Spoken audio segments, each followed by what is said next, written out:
वेदिता राघव है और ये मेरी पार्टनर शालिनी वर्मा और अंजलि कुमारी है। हमारा स्कूल का नाम श्रीमती द्रौपदी देवी जाजू सरस्वती बालिका इंटर कॉलेज भद्रे गेट कासगंज है। हम कक्षा 11 की छात्राएं हैं। हमारा मॉडल पर्यावरण के लिए जीवन शैली को जानना पर आधारित है। ये मॉडल हमने पर्यावरण को हम किस प्रकार से अपने जीवन शैली में प्रयोग कर रहे हैं उससे और कैसे हम दैनिक जीवन में यूज करके हम पर्यावरण को हानियाँ पहुँचा रहे हैं। हम अपना फ़ायदा देख रहे हैं। पर्यावरण से हमें कोई लेना देना नहीं, आसपास के जीवों से, जल, अन्य चीज़ों से हमें कोई लेना देना नहीं है। तो उसके बेस पे हमने ये बनाया है। जैसे ये घर है, हमारे घरों से निकलने वाला कूड़ा कचरा जिससे हम आसपास गंदगी करते हैं, घरों से निकलने वाला गंदा पानी, फैक्ट्रियों से निकलने वाला गंदा पानी व धुआं कैसे वातावरण को दूषित कर रहा है। तो घरों से हमने उसके लिए हमने ये वाटर प्योरीफाई किया है। घरों से निकलने वाला पानी व फैक्ट्रियों से निकलने वाला पानी हमने उसमें ये जो बनाया है इसमें डाला वाटर प्योरीफायर। Yes sir.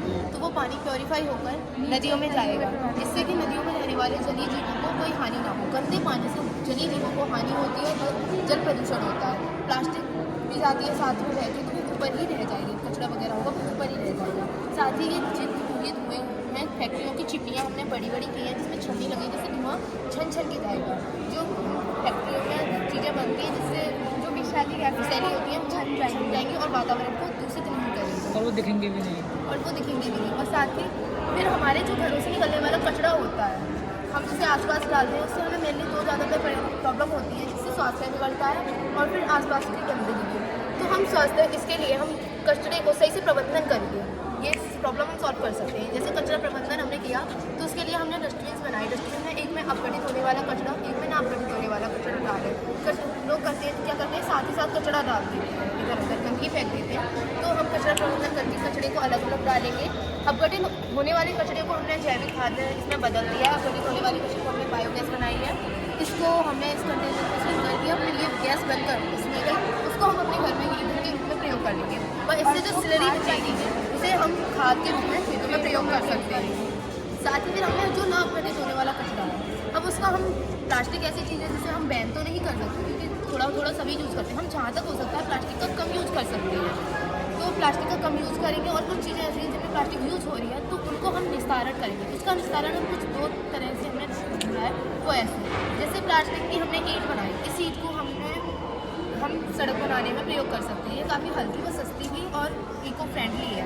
तो इसको बनाने के लिए हमने प्लास्टिक कोई पॉलीथीन्स वगैरह धीमे धीमे आकर मेल्ट किया जिससे कि धुआं ना निकले जो वातावरण को दूषित ना करे। उसके बाद इसमें बदरपुट और बालू मिलाकर इसको ढांचे में डालकर ये ईंट का शेप दे दिया हमने। तो लेकिन हम इसको रबर वगैरह के जैसे यूज़ कर सकते हैं जो सड़क बनाने में प्रयोग होगा। और साथ ही फिर हमने ज़्यादा से ज़्यादा पेड़ पौधे लगाएं जो कि बनने वाली गैस होगी वो पेड़ पौधे ऑब्जर्व कर लें जिससे हमारे प्रदूषण ना हो।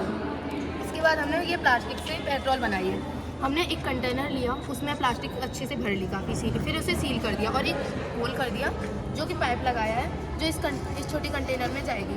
जो गैस होगी वो ठंडी होकर पेट्रोल का रूप ले लेगी और जो अदर गैस होगी हम उस अलग कंटेनर में उसे स्टोर कर लेंगे जो कि हम अपने ईंधन के प्रयोग कर सकते हैं। इस तरह हम अपने इको सिस्टम व पर्यावरण ये सबको सुरक्षित रखकर साथ के साथ प्लास्टिक का निस्तारण व जल के साथ जलीय जीवों का भी बचाव कई प्रकार से ऐसे कर सकते हैं। ये हमारा मॉडल पर्यावरण की